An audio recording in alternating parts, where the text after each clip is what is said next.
सभी को नमस्कार।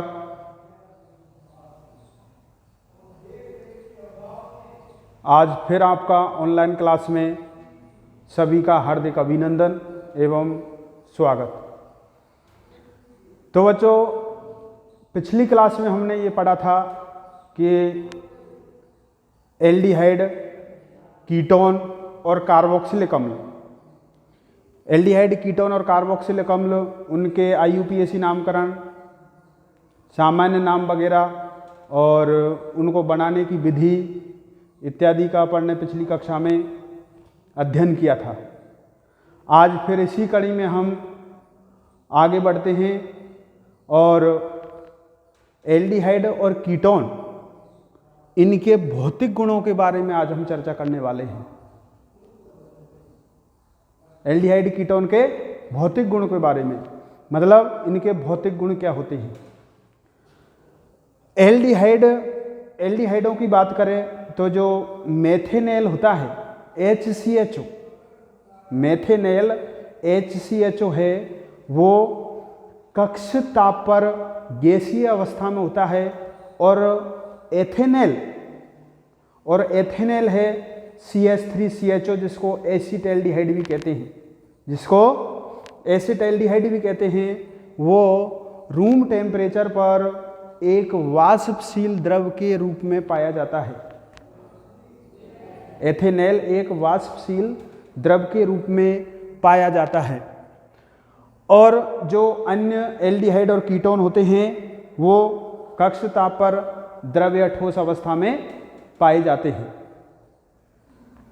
इसके बाद बात करते हैं तो एल्डिहाइड और कीटोनों के जो क्वथनांक होते हैं, समतुल्य आणविक द्रव्यमान वाले हाइड्रोकार्बन और ईथरों से, समतुल्य द्रव्यमान वाले हाइड्रोकार्बन और ईथरों से इनके जो क्वथनांक होते हैं वो अधिक होते हैं। इसके बाद बात करते हैं कि जो एल्डिहाइड और कीटोन के जो निम्नतर सदस्य होते हैं, निम्नतर सदस्य का मतलब जिनमें कार्बन परमाणुओं की संख्या कम हो। एल्डिहाइड और कीटोन के जो निम्नतर सदस्य जैसे मेथेनेल, एथेनेल, प्रोपेनॉन इत्यादि जल के साथ हाइड्रोजन बंध बनाने के कारण ये जल में घुलनशील होते हैं। जल में कैसे होते हैं ये? घुलनशील, क्योंकि इनमें जो निम्नतर होते हैं ना, उनमें क्या पाया जाता है? हाइड्रोजन बंध। कौन सा बंध है ये? हाइड्रोजन बॉन्ड पाया जाएगा। यहाँ पर एल्डिहाइड या कीटोन है और ये क्या है? H2। इन एल्डिहाइड और कीटोन में हाइड्रोजन बंध के कारण ही ये जल में कैसे होते हैं? घुलनशील।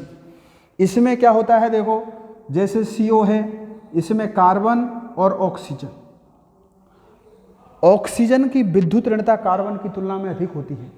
ऑक्सीजन की विद्युत ऋणता कार्बन की तुलना में अधिक होती है, इसलिए ऑक्सीजन पर आंशिक ऋणावेश और कार्बन पर आंशिक धनावेश आ जाता है। ऐसे ही इधर H2O में ऑक्सीजन पर अधिक विद्युत ऋणी तत्व है, जिसमें ऑक्सीजन पर माइनस आंशिक ऋणावेश और हाइड्रोजन पर आंशिक धनावेश। अब यहाँ पर देखो, जब अपन ने हाइड्रोजन बंध की परिभाषा पढ़ रखी है, हाइड्रोजन बंध क्या होता है? जब हाइड्रोजन परमाणु किन्हीं दो विद्युत ऋणी परमाणुओं के बीच में आ जाता है, जब हाइड्रोजन परमाणु किन्हीं दो अधिक विद्युत ऋणी तत्व जैसे फ्लोरीन, ऑक्सीजन और नाइट्रोजन, इनके बीच में आ जाता है, तो यह दूसरे अधिक विद्युत ऋणी तत्व के साथ भी एक आंशिक आकर्षण के कारण बन जाता है, एक आंशिक आकर्षण के कारण बन जाता है। और इसी दुर्बल आकर्षण को हम हाइड्रोजन बंध कहते हैं। दुर्बल हाइड्रोजन बंध, इसको क्या कहेंगे अपन? हाइड्रोजन बंध। इसी कारण ये जो एल्डिहाइड और कीटोन हैं वो जल में घुलनशील होते हैं, जल में विलेय होते हैं। इसके बाद बात करते हैं कि एल्किल श्रृंखला में वृद्धि के साथ इनकी घुलनशीलता तेजी से घटती है। एल्डिहाइड और कीटोन की जो एल्किल श्रृंखला में वृद्धि करते हैं, इनकी मतलब श्रृंखलन होगा, ब्रांचिंग होगी, जितनी अधिक ब्रांचिंग होगी उतनी ही उनकी घुलनशीलता क्या होती जाती है? तेजी से कम होती चली जाती है। इसके बाद है ये कार्बनिक विलायकों में ये कार्बनिक विलायकों जैसे बेंजीन हुआ, बेंजीन, ईथर, एल्केनॉल और क्लोरोफॉर्म, ये कार्बनिक विलायकों में विलय होते हैं, जैसे कि बेंजीन, ईथर वगैरह ये कार्बनिक विलायकों में विलय होते हैं। और इसके बाद अगला है निम्नतर एल्डिहाइड में तीक्ष्ण गंध होती है। और निम्नतर एल्डिहाइड का मतलब, निम्नतर एल्डिहाइड में तीक्ष्ण गंध होती है। और निम्नतर एल्डिहाइड में तीक्ष्ण गंध होती है। जैसे जैसे अणुओं का आकार बढ़ता जाता है, जैसे जैसे अणु का क्या बढ़ेगा आकार, वो गंध कम तीक्ष्ण होती जाती है। गंध कैसी होती चली जाएगी, कम तीक्ष्ण। तो ये तो बात हुई इनकी एल्डिहाइड और कीटोन के भौतिक गुणधर्मों की। अब अपन आगे पढ़ते हैं रासायनिक गुणधर्म। इसके बाद अपन क्या पढ़ेंगे, रासायनिक गुणधर्म। इसको लिख लो,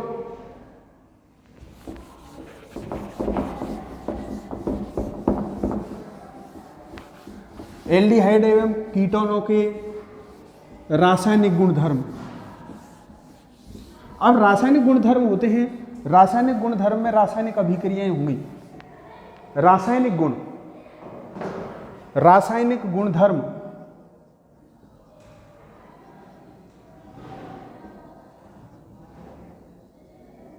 रासायनिक गुणधर्म। रासायनिक गुणधर्म में नंबर 1 है नाभिक रागी, नाभिक रागी योगज अभिक्रिया। नाभिक रागी योगज अभिक्रिया। अब तो नाभिक रागी योगज क्या होता है, यह नाभिक स्नेही, नाभिक स्नेही का योग होगा। इसमें क्या होगा, नाभिक स्नेही का योग। तो नाभिक रागी में क्या होता है, देखो इसमें कार्बोनिल समूह है CO। कार्बोनिल समूह क्या है, इसमें CO।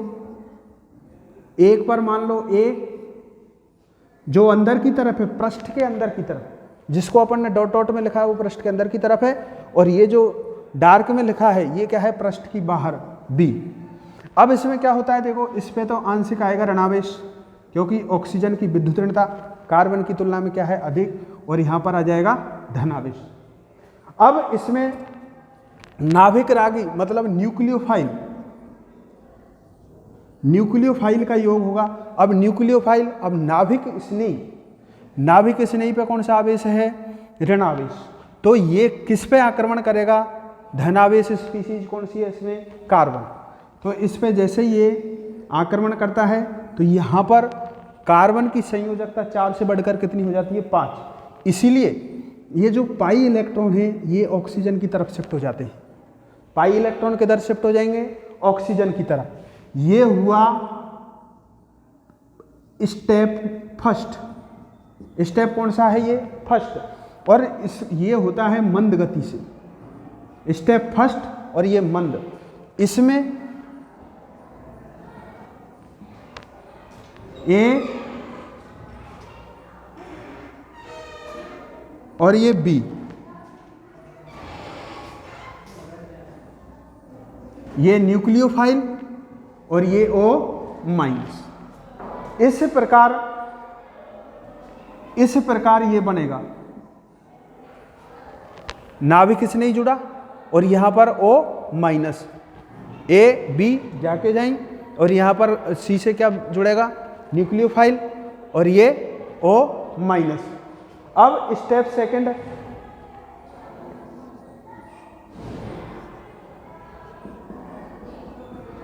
स्टेप सेकंड ये क्या होती है, तीव्र। स्टेप सेकंड क्या होती है, तीव्र, जिसमें H+ जुड़ेगा। और H+ कहाँ पर जुड़ेगा, ऑक्सीजन पर। तो अब ये बन जाएगा इसका A B Nu और OH, NuOH। ये चतुष्फलकीय उत्पाद बनेगा। चतुष्फलकीय उत्पाद। ओके, तो इस प्रकार देखो अपन और इनके उदाहरण नाभिक रागी योगज और नाभिक रागी योगज विलोपन। नंबर 2,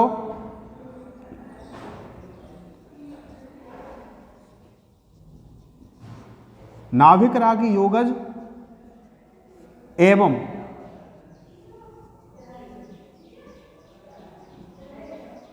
नाभिक रागी योगज विलोपन अभिक्रिया। विलोपन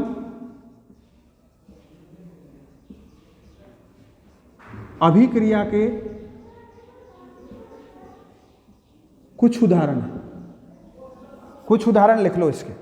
नाभिक रागी योगज एवं नाभिक रागी योगज विलोपन अभिक्रिया, मतलब नाभिक स्नेही का जुड़ना और उसका विलोपन होना या उसका बाहर निकलना। तो इसमें देखो नंबर 1 पहला है, इसमें हाइड्रोजन साइनाइड का जुड़ना या हाइड्रोजन साइनाइड का संयोजन।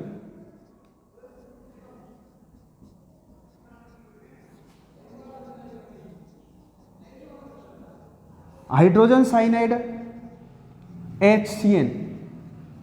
HCN का संयोजन।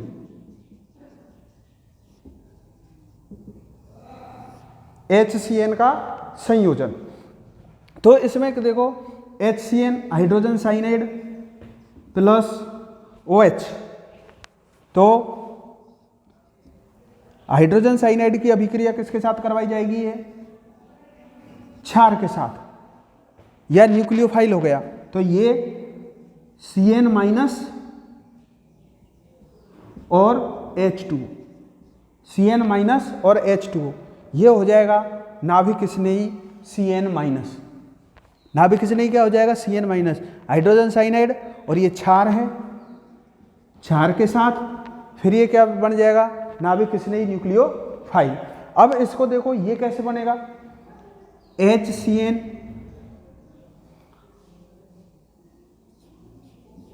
ये कार्बोनिल हुआ,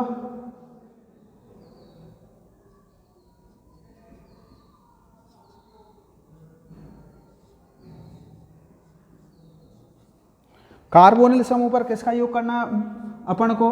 न्यूक्लियोफाइल या नाभिक स्नेही साइनाइड।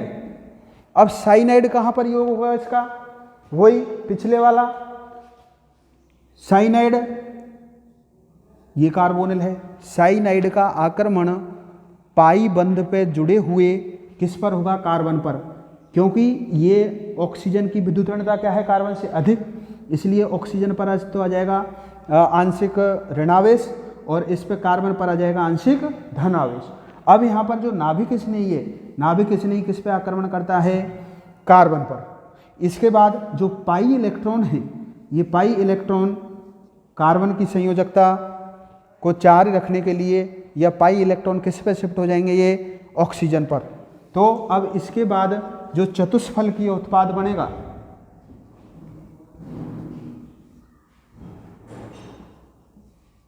जो चतुष्फलकीय उत्पाद बनेगा वो बनेगा CN और O-, CN और O-।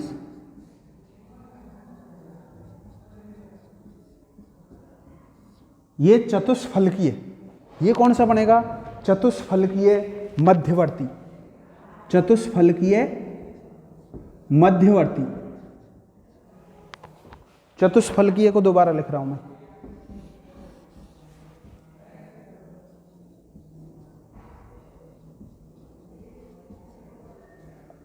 चतुष्फलकीय मध्यवर्ती बनेगा और चतुष्फलकीय मध्यवर्ती पर वही हाइड्रोजन H+ के योग के द्वारा फिर ये वही A, B, CN और OH, ये साइनोहाइड्रिन बन जाएगा। क्या बनेगा? ये साइनोहाइड्रिन। यहाँ पर क्या पढ़ा था अपन ने? हाइड्रोजन साइनाइड का संयोजन। अब हाइड्रोजन साइनाइड HCN क्षार की उपस्थिति में ये न्यूक्लियोफाइल CN- आया। फिर ये साइनाइड माइनस इस पे आक्रमण करके चतुष्फल की मध्यवर्ती बनेगा। फिर इसके बाद ये साइनोहाइड्रिन, साइनोहाइड्रिन का निर्माण हो जाएगा। इसी प्रकार देखो ये नाभिक रागी या नाभिक स्नेही जो योगज अभिक्रियाएं हैं उसमें न्यूक्लियोफाइल का आक्रमण किस पे होगा? कार्बोनिल समूह के कार्बन पर। क्यों? क्योंकि कार्बोनिल समूह के कार्बन पर क्या होता है? आंशिक धनावेश, इसलिए इस पे आक्रमण करता है ये। ठीक है, तो ये हुआ नाभिक रागी योगज अभिक्रिया। इसका एक उदाहरण और देख लो, इसको लिख लो भले ही, चाहे स्क्रीनशॉट ले सकते हो आप।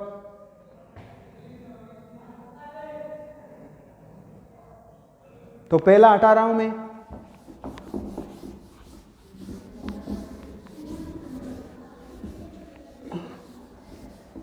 अब देखो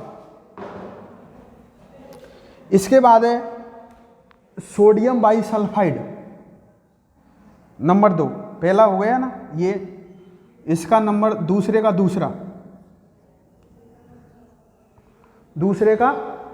दूसरा सोडियम बाइसल्फाइड,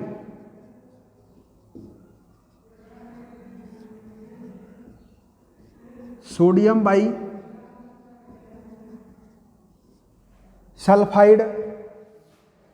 के साथ, सोडियम बाइसल्फाइड के साथ, सोडियम बाइसल्फाइड के साथ और देख लो अगर किसी को कन्फ्यूजन रह गया हो तो सेम रहेगा। जो नाभिक स्नेही है उसका आक्रमण उसी कार्बोनिल समूह के कार्बन परमाणु पर ही होगा।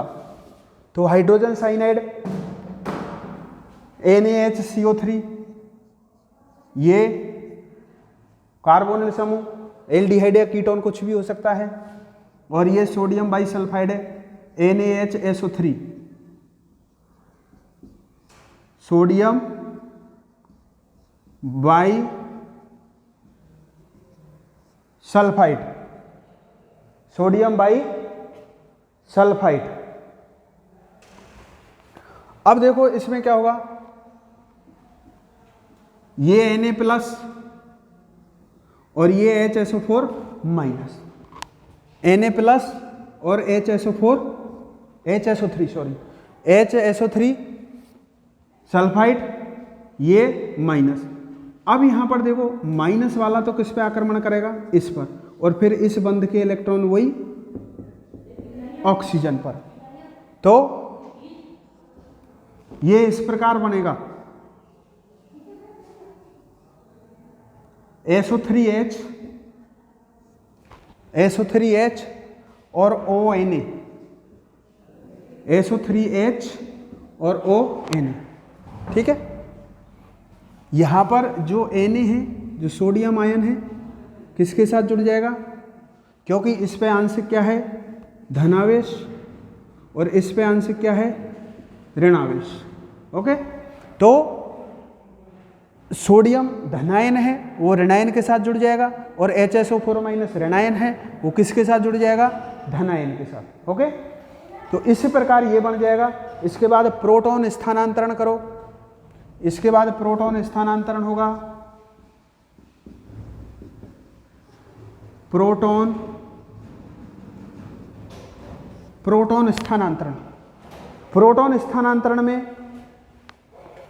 स्थानांतरण में देखो ये वाला हाइड्रोजन है वो तो आ जाएगा इधर, और ये सोडियम चला जाएगा यहां पर। कोई दिक्कत है? कुछ नहीं। Sodium bisulphide Na plus HSO4 minus, minus वाला प्लस के साथ जुड़ेगा, प्लस वाला माइनस के साथ जुड़ेगा। तो अब प्रोटॉन स्थानांतरण के बाद देखो ये SO3Na ऊपर चला जाएगा, और ये हाइड्रोजन नीचे, तो ये नीचे वाला OH, ये क्या है? OH। इस प्रकार बनता है ये।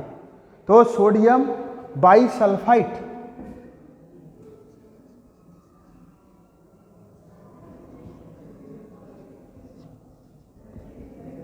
सोडियम बाई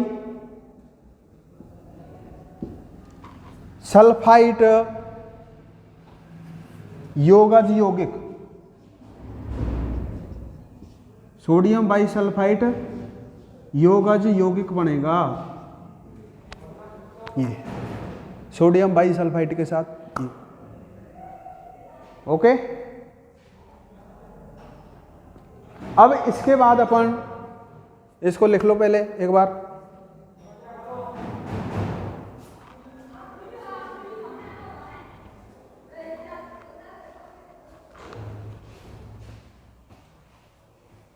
हटा रहा हूं अब इसको।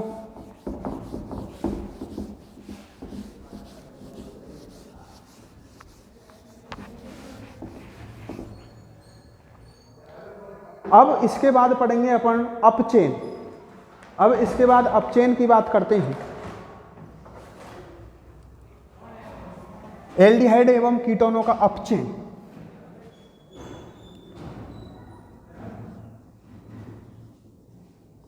एल्डिहाइड एवं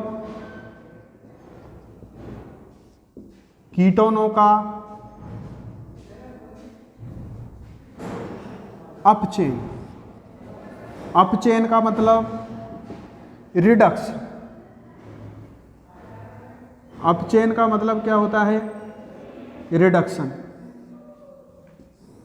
अपचेन का मतलब रिडक्शन। अब अपचेन क्या होता है? अपन ने बच्चों 11वीं में पढ़ा था, 11वीं क्लास में अपचेन और ऑक्सीकरण, अपचेन और ऑक्सीकरण पढ़ा था। तो अपचेन क्या था? हाइड्रोजन या धन विद्युतीय तत्व का जुड़ना और ऑक्सीजन या ऋण विद्युतीय तत्व का बाहर निकलना। एक बार और सुन लो, हाइड्रोजन और धन विद्युतीय तत्व मतलब धनावेशित स्पीशीज। धनावेशित स्पीशीज मतलब धनावेशित धन विद्युतीय तत्वों का, धन विद्युतीय तत्वों का जुड़ना, धन विद्युतीय तत्वों का जुड़ना या ऑक्सीजन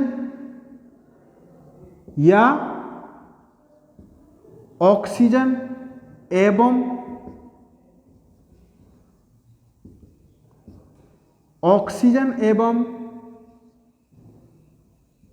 ऋण विद्युतीय तत्व का बाहर निकलना। ऋण विद्युतीय तत्व का बाहर निकलना, ये क्या कहलाएगा? अपचयन। मतलब हाइड्रोजन या धन विद्युतीय तत्व का जुड़ना और ऑक्सीजन या ऋण विद्युतीय तत्व का बाहर निकलना अपचयन होगा। और ऑक्सीकरण की बात करते हैं तो ऑक्सीजन या धन विद्युतीय तत्व का ऑक्सीजन या ऋण विद्युतीय तत्व का जुड़ना और हाइड्रोजन या धन विद्युतीय तत्व का बाहर निकलना, वो क्या कहलाएगा? ऑक्सीकरण। तो अब अपन यहां पर पढ़ते हैं अपचयन। यहां पर क्या पढ़ रहे हैं अपन?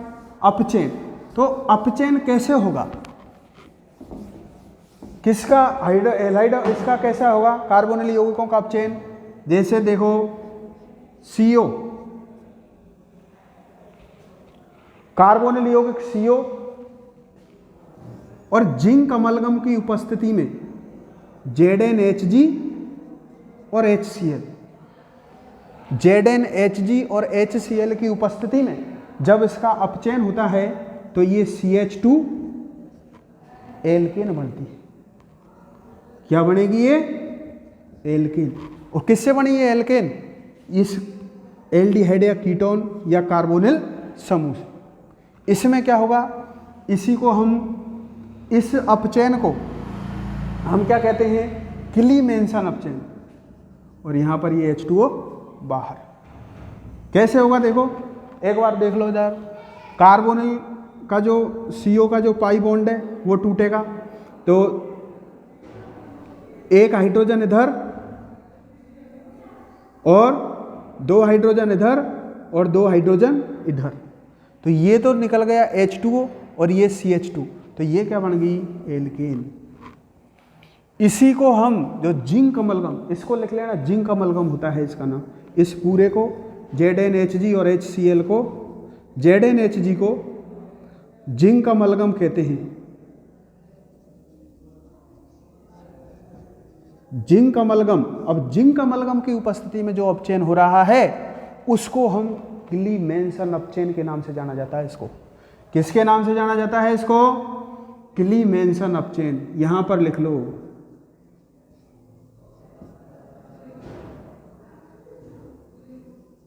क्लीमेंसन अपचयन। क्लीमेंसन अपचयन के नाम से ये जाना जाएगा। Important, very very important, क्लीमेंसन अपचयन, ZnHg और HCl।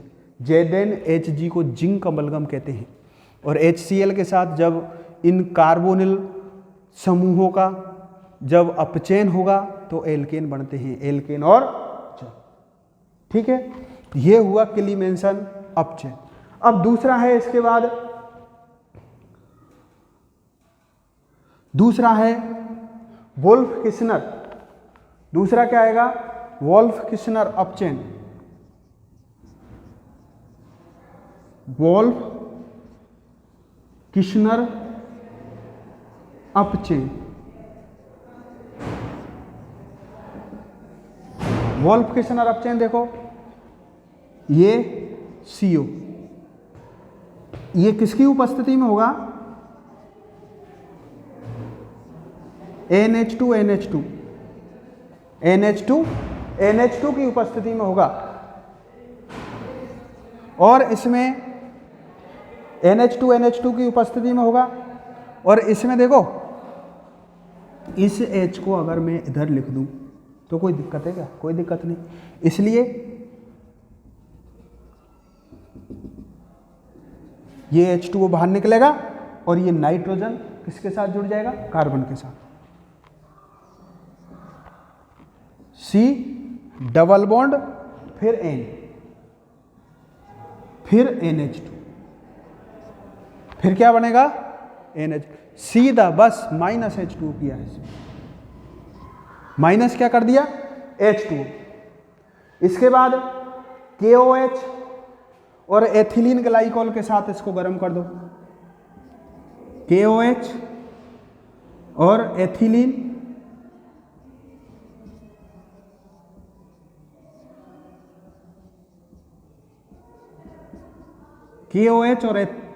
KOH या एथिलीन ग्लाइकोल और ऊष्मा दी जाती है इसको, तो वही CH2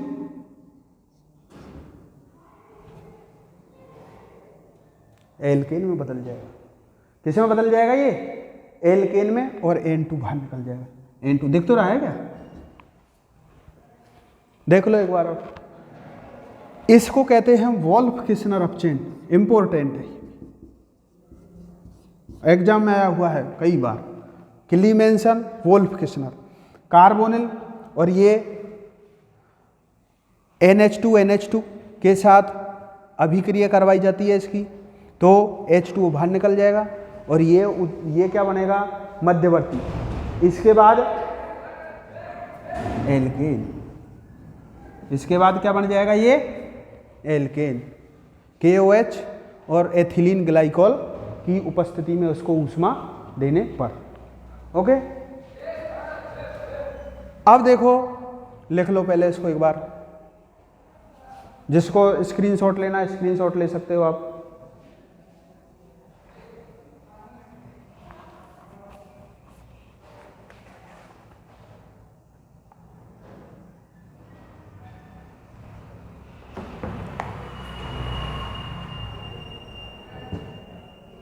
अब अपचयन के बाद, हटा दूं इसको।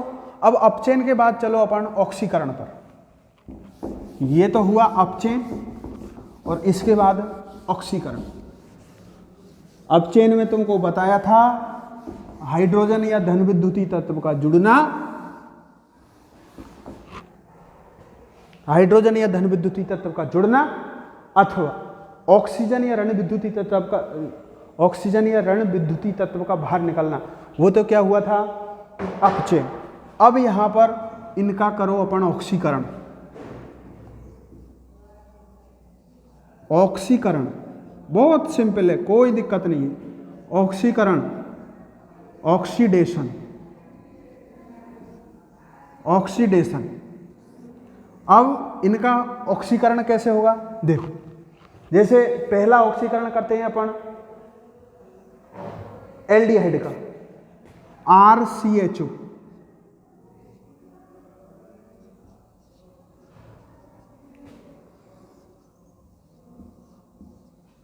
एल्डिहाइडों का ऑक्सीकरण करते हैं तो ये कार्बोक्सिलिक अम्ल में बदल जाएगा। किस में बदल जाएगा, कार्बोक्सिलिक अम्ल में। क्यों, क्योंकि एक ऑक्सीजन और एक्स्ट्रा यहाँ पर जुड़ जाएगी, इसलिए ये हो जाएगा RCOOH।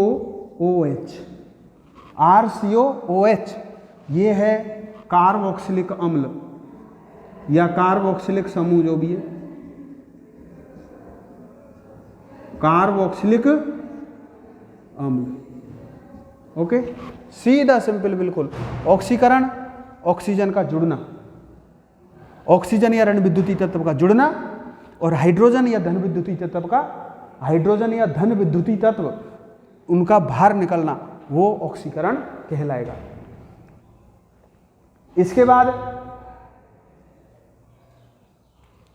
टॉलेन परीक्षण की बात करते हैं अपन।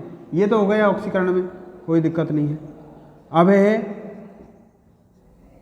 टॉलेन परीक्षण। टॉलेन परीक्षण, टॉलेन परीक्षण क्या होगा, ये एल्डिहाइडों के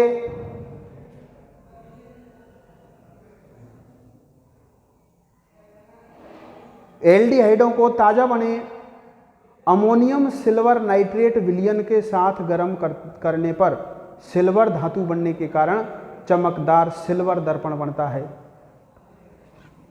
तो RCHO plus 2Ag NH3 plus ताजा बने हुए ammonium silver nitrate, ammonium silver nitrate की उपस्थिति में जब अभिक्रिया करवाई जाती है, ये है एल्डिहाइड, एल्डिहाइड। तो इससे प्लस 3OH, सॉरी क्षार की उपस्थिति में करवाई जाती है, 3OH माइनस। तो अब इसका क्या बनेगा, देखो एल्डिहाइड और सिल्वर नाइट्रेट, तो इसमें बनेगा RCOO minus, RCOO minus, RCOO minus. ये एसीटेट आयन है, ये क्या है, acetate ion, acetate ion plus 2Ag plus 2H2O, 2Ag plus 2H2O। ये Ag, ये दर्पण जो सिल्वर होता है ना, सिल्वर दर्पण, ये बनेगा। जो दर्पण में पॉलिश में काम आता है, वो चांदी नुमा, जो चांदी जैसा पदार्थ रहता है, वो यहाँ से Ag आता है। समझे? तो इसको लिख लो एक बार, और 4NH3 और बाहर निकल जाएगा, प्लस 4NH3, 4NH3।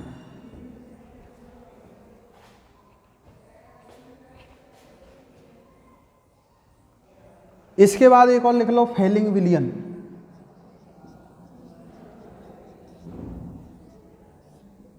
फेलिंग विलियन,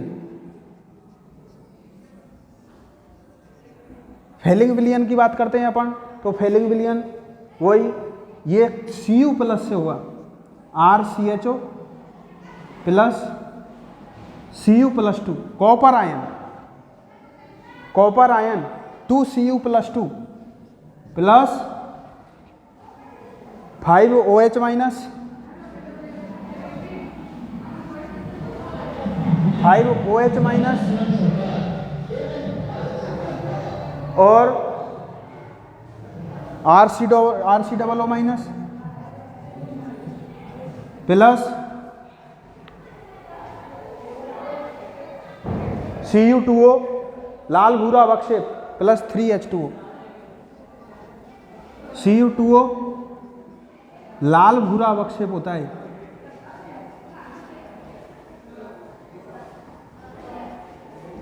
लाल भूरा अवक्षेप plus 3H2 plus 3H2।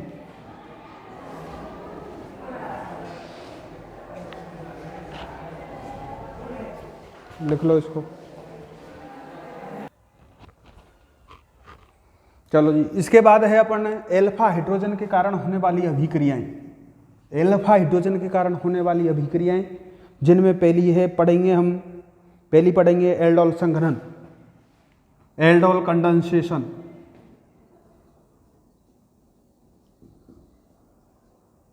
Aldol संघनन। एल्डोल संघनन ऐसे एल्डिहाइड या कीटोन, ऐसे एल्डिहाइड या कीटोन जिनमें, ऐसे एल्डिहाइड या कीटोन जिनमें कम से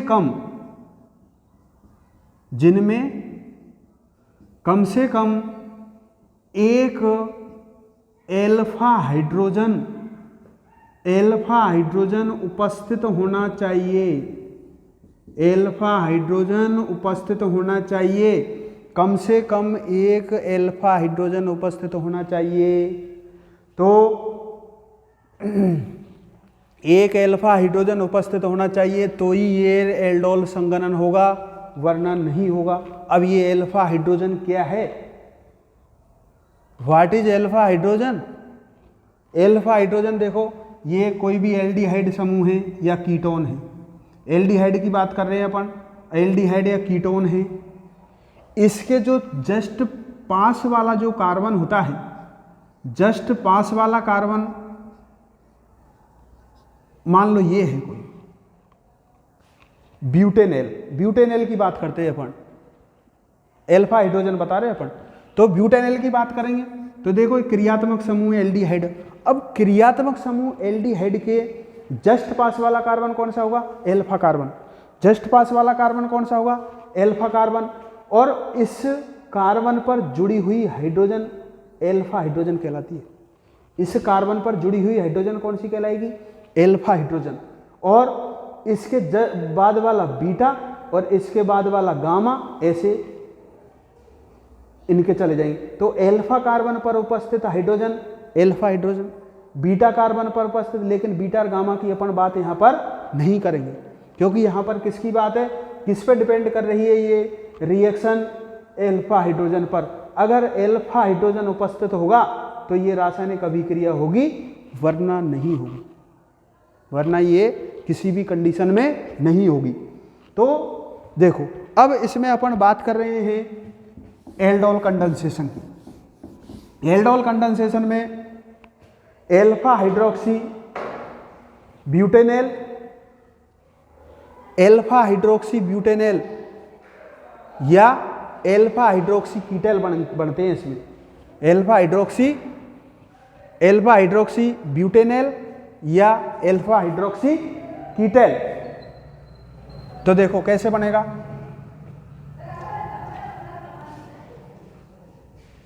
CH3CHO प्लस CH3CHO, तनु क्षार की उपस्थिति में अभिक्रिया होती है। ये तनु NaOH, तनु NaOH की उपस्थिति में अभिक्रिया होगी, जिसके द्वारा CH3 CHOH CH2 और CHO, CH2 और CHO, CH2 और CHO। अब देखो ये क्या बना, ये एल्फा और ये beta, beta hydroxy, beta hydroxy butanal, beta hydroxy butanol, और इस बीटा हाइड्रोक्सी ब्यूटेनॉल को ही हम कहते हैं एल्डोल। बीटा हाइड्रोक्सी ब्यूटेनॉल को ही क्या बोलते हैं? एल्डोल। अब इसका -H2O, इसको गर्म करने पर, इसको गर्म करते हैं तो OH इसका OH और ये इसका H, ये -H2O बाहर निकल जाएगा, तो इसका फिर ये उत्पाद बनेगा CH3CH double bond CH CHCHO। ये इसका नाम 1 2 3 4। जब भी अपन इसका अंकन करते हैं, जब भी इसका नामकरण या IUPAC नाम लिखते हैं, तो इसका अंकन किधर से करते हैं? जिधर से क्रियात्मक समूह नजदीक हो। जिधर से क्या हो? क्रियात्मक समूह नजदीक। क्रियात्मक समूह को प्राथमिकता मिलनी चाहिए, फर्स्ट प्राथमिकता। तो ये 1 2 3 4। तो ब्यूट, कार्बन की संख्या 4 है, 4 है इसलिए ब्यूट। और दूसरे कार्बन पर क्या है? ईन, ब्यूट 2 ईनेल। एल क्यों लगा रहे हैं? CHO है इसलिए। तो ब्यूट 2 ईनेल, ब्यूट 2 ईनेल, ये इसका क्या बनेगा? उत्पाद। लिख लो इसको। ये एसिटाल्डिहाइड है, या इसको एथेनॉल बोल लिखते हैं, और ये भी एथेनॉल है। मतलब एथेनॉल के दो अणु ले लिया।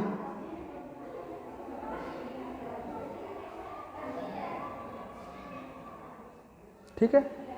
अब देखो, ऐसे देखा जाता है तो 12वीं क्लास में इसकी जो कोई क्रिया विधि नहीं दे रखी, मतलब ये कैसे बना है।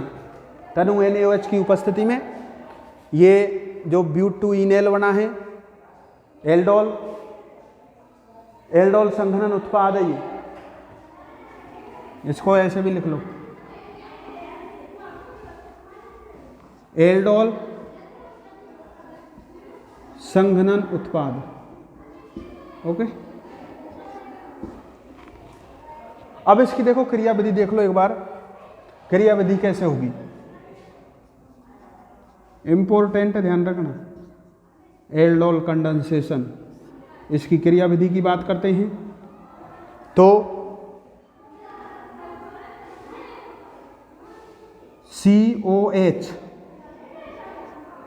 और CH3, ध्यान देना इधर, ये CHO को मैंने इधर लिख दिया और CH3 को इधर लिख दिया। एल्किल समूह इधर है और CHO समूह इधर है। ठीक है।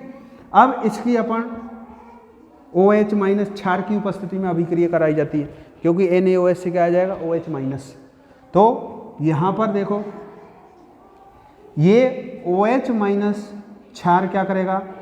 ये यहाँ से एक हाइड्रोजन को लेकर के क्या बना लेगा? ये जल H2O बाहर निकल जाएगा, -H2O। ओके, -H2O बाहर निकल जाएगा। अब देखो, ये कौन सा है?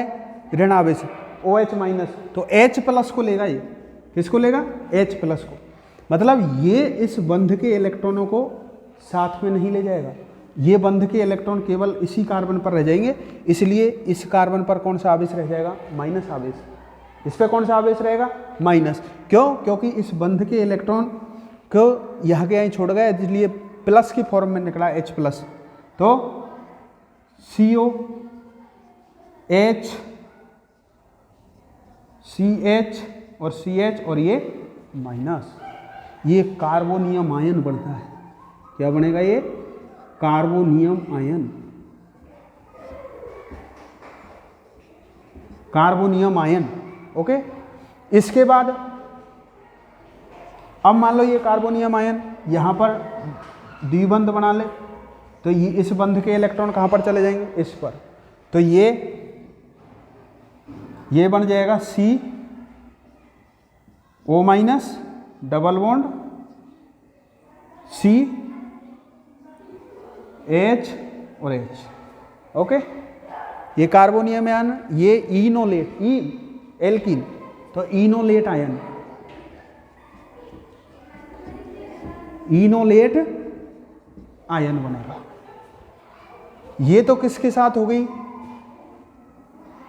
इसके साथ, एक के साथ अभिक्रिया हुई।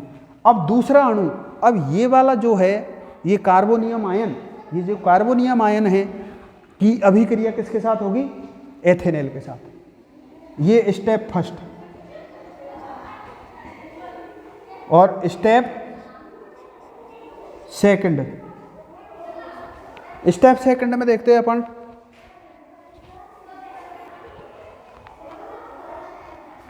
हाँ तो पहले स्टेप में तो क्या बना है यहाँ पर कार्बोनियम आयन, और दूसरी स्टेप में जो कार्बोनियम आयन है ये किस पे अटैक करेगा, ये किसके साथ अभिक्रिया होगी इसकी, CH3CHO एथेनॉल के साथ। तो देखो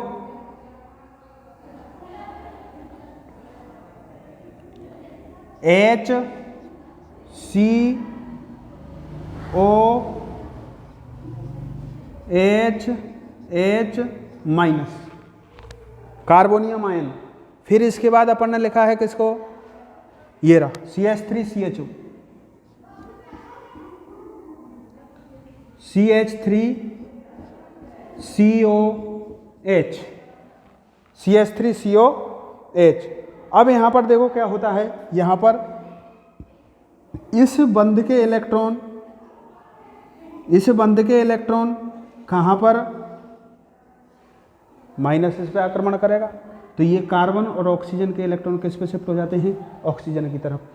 ठीक है, तो इसके बाद क्या बनेगा, देखो इसके बाद क्या बनेगा, CH3 यहां से लिख रहा हूं, फिर ये वाला जो आक्रमण हुआ इसको यहां लिखेंगे, ये वाला पूरा ग्रुप यहां आ जाएगा।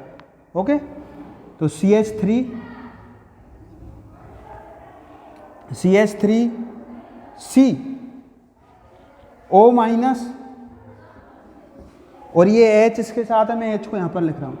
ओके, और जो ये स्पीशीज जुड़ी है इसको यहां नहीं लिख करके मैं इधर लिखूंगा, यहां नहीं लिख करके किधर लिख रहा हूं, इधर। तो CH2 फिर CHO ये बनेगा। फिर इसके बाद हाइड्रोजन H2O के साथ अभिक्रिया करवाओ। H2O की उपस्थिति में, ये H2O की उपस्थिति में यहां पर इस क्या जुड़ जाएगा, hydrogen OH, CH3 CHOH CH2 और CHO। ओके, प्लस ये लो। अब यहां पर H2O जोड़ा है तो यहां पर क्या बन जाएगी, ये 1 2 3 4 3 हाइड्रोक्सी ब्यूटेनॉल, या एल्फा और beta, beta hydroxy butanol,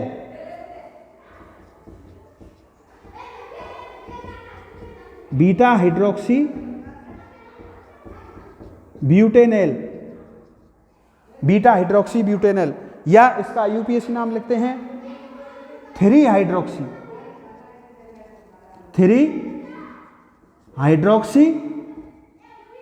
butanol, 3 hydroxy butanol. इसको यहां तक लिखो, फिर मैं ऊपर लिखूंगा। इसको एक बार लिख लो, मैं इसको ऊपर लिख रहा हूं, थोड़ा ऐसा कंजस्टेड हो गया था, इसको हटा दूं मैं ऊपर वाला।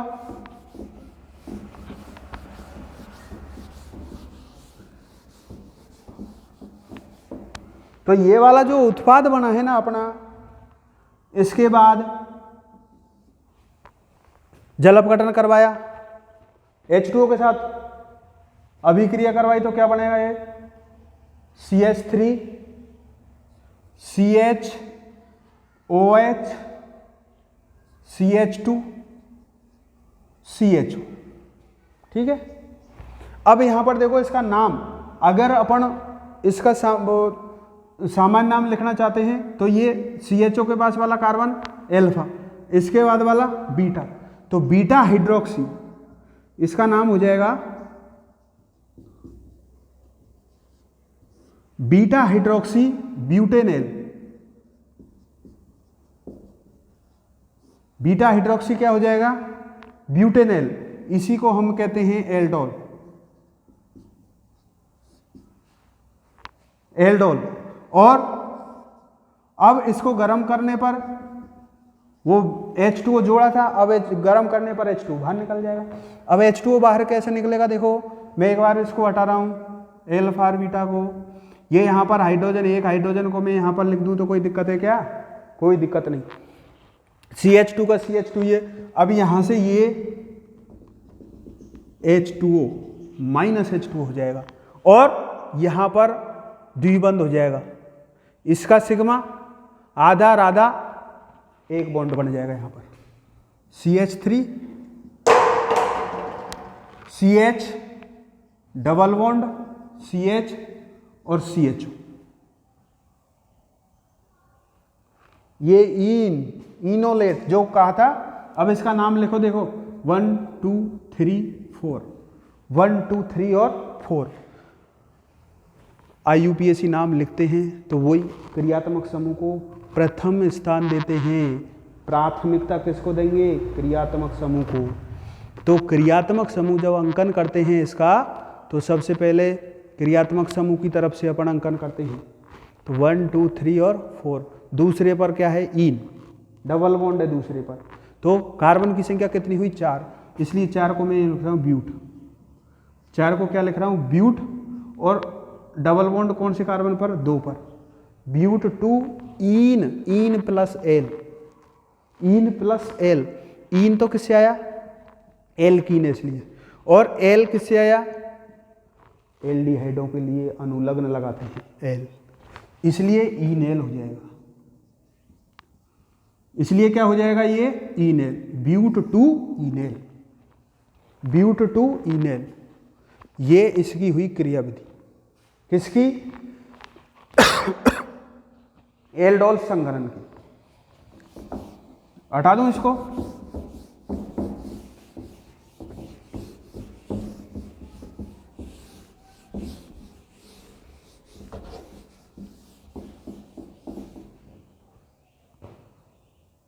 ओके। अब इसके बाद आएगा क्रॉस एल्डोल संघनन, इसके बाद कौन सा आएगा, एल्फा हाइड्रोजन वाली जो अभिक्रिया है उनमें इसी का क्रॉस एल्डोल। अब क्रॉस एल्डोल संघनन क्या हुआ, देखो एल्डोल संघनन में अपन ने क्या किया था कि समान प्रकार के एल्डिहाइड और कीटोनों की अभिक्रिया तनु क्षार के साथ करवा दी, तनु NaOH के साथ करवाई थी, ठीक है। अब इसमें क्या हुआ, इसमें डिफरेंट प्रकार के या भिन्न भिन्न प्रकार के एल्डिहाइड या कीटोनों का उपयोग करेंगे अपन, भिन्न भिन्न प्रकार के क्या करेंगे, एल्डिहाइड या कीटोन। तो देखो इसमें एक तरफ मैं ले रहा हूं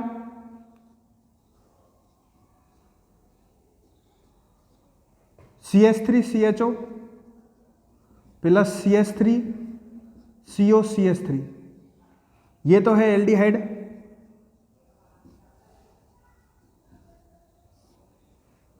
जब दो भिन्न भिन्न प्रकार के एल्डिहाइड या कीटोन की आपस में तनु क्षार के साथ अभिक्रिया करवाई जाती है, तो उसको हम क्या कहते हैं, क्रॉस एल्डोल संघनन, तनु NaOH, तनु NaOH।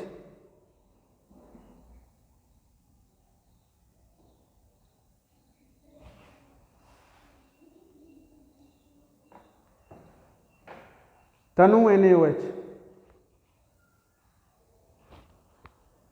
तो इसमें देखो क्या बनेगा उत्पाद।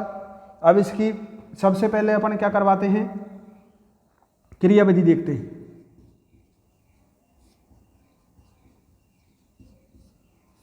ये तो उत्पाद लिख लो इसको, इसका उत्पाद क्या होगा,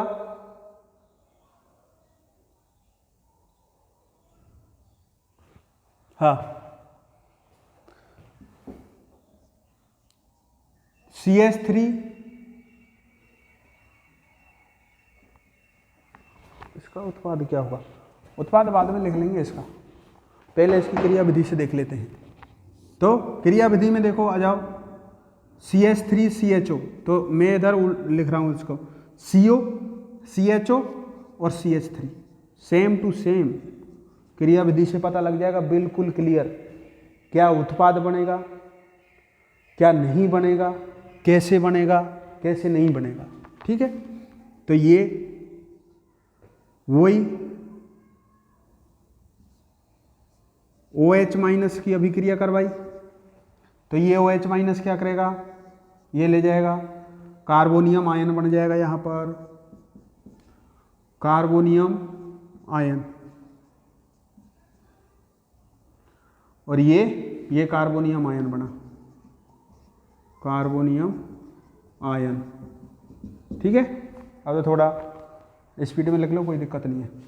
इसके बाद अपन अब इसका हो गया, अब ये आ जाओ कीटोन, CH3CO CH3 के साथ किसकी अभिक्रिया कराएंगे। अगर आप इस स्टेप फर्स्ट लिख लो ना, इसको स्टेप फर्स्ट, और इसमें कार्बोनियम आयन के बाद मान लो ये वाले इलेक्ट्रॉन यहाँ पर बंद बनाएंगे, तो इस बंद के इलेक्ट्रॉन ऑक्सीजन पर शिफ्ट हो जाएंगे, HCO minus double bond C, ये इनोलेट आयन बन जाएगा, इनोलेट आयन। ओके, अब यहां पर देखो स्टेप सेकंड में क्या होगा, स्टेप सेकंड में इसकी तो अभिक्रिया करवा दी एल्डिहाइड की। अब यहां पर कीटोन को यहां पर लिख लिया, कीटोन का किसकी अभिक्रिया कराएंगे, कार्बोनियम आयन की, तो HC double bond O C H और माइनस। अगर किसी को भी किसी भी प्रकार की अगर प्रॉब्लम हो कि सर इसमें क्रिया विधि में ये क्यों आया, कैसे आया, उसका आप अपने कमेंट बॉक्स में कमेंट्स कर देना, मैं उसका आंसर दे दूंगा। अब इसके बाद देखो ये माइनस वाला वही आक्रमण कहाँ पर करेगा, कार्बोनिल समूह पर। तो इस कार्बन का जो ये CO का कार्बन और ऑक्सीजन का बीच का पाई बॉन्ड, इसके इलेक्ट्रॉन कहाँ पर चले जाएंगे, ऑक्सीजन पर। तो देखो अब क्या बनेगा, ध्यान से देखना, इधर ध्यान से देखना। पहले मैं इसको लिख रहा हूँ यहाँ से, तो CH3 पहला, इसके बाद CO माइनस, अब ये वाली CH3 है, इसको मैं यहाँ लिख रहा हूँ, ठीक है, क्योंकि वो दूसरा लिखना है इधर इसलिए। तो ये CH3, ओके। इसके बाद ये हो गया पूरा। अब यहाँ पर आ जाओ, ये कार्बन CH2 वाला जुड़ेगा, ये CH2, इसके बाद CHO, इसके बाद क्या आ जाएगा, CHO। अब यहाँ पर वही H2O के साथ प्लस H2O के साथ अभी क्रिया करवा दो, तो CH3CO माइनस OH हो जाएगा, ये CH3, ये CH2 और ये CHO, ओके। इनोल बन जाएगा ये, है ना। इनोल क्यों बनेगा, अब इसका IUPAC नाम लिखो, इसका मत लिखो अभी इसका जल अपघटन करवाओ, -H2O गर्म करने पर -H2O, सेम टू सेम। यहाँ पर एक हाइड्रोजन, ये ओके, यहाँ पर ये H2O ये बाहर निकल जाएगा, ये कार्बन और इस कार्बन के बीच में क्या आ जाएगा, द्विबंध, डबल बॉन्ड आ जाएगा, ओके। तो ये CH3 CH3 double bond CH और CH, अंतिम उत्पाद ये बनेगा। तो भले ही इसको यहाँ पे लिख लो, CH3